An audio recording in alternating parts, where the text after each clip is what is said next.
नमस्कार, सुप्रभात. मी श्रेयस कुलकर्णी तुम्हाला न्यूझीलंडमधील रोज छोट्या छोट्या गोष्टी दाखवणार आहे. तर मी आवरून रोजचा खर्च लिहून थोडी मिठाई खाऊन कामावर जायचे ठरवले.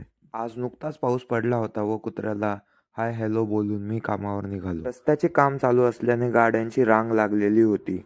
मग मी गणपती बाप्पांना नमस्कार केला आणि निघालो. असा सुंदर निसर्ग होता की काहीही सांगू.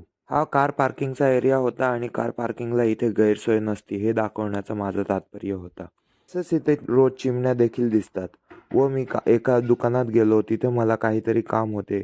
मी ते काम केले आणि मी परत वापस कामावर आलो.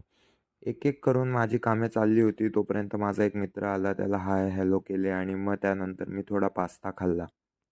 त्यानंतर लिवाय मला त्याच्या विचित्र शेजाऱ्याबद्दल सांगत होता की तो रोज घराबाहेर येतो जातो काहीतरी करतो. मी घरी निघालो, माझे नाव बघितले, थोडी शॉपिंग केली आणि आजसाठी एवढेच. गणपती बाप्पा मोरया.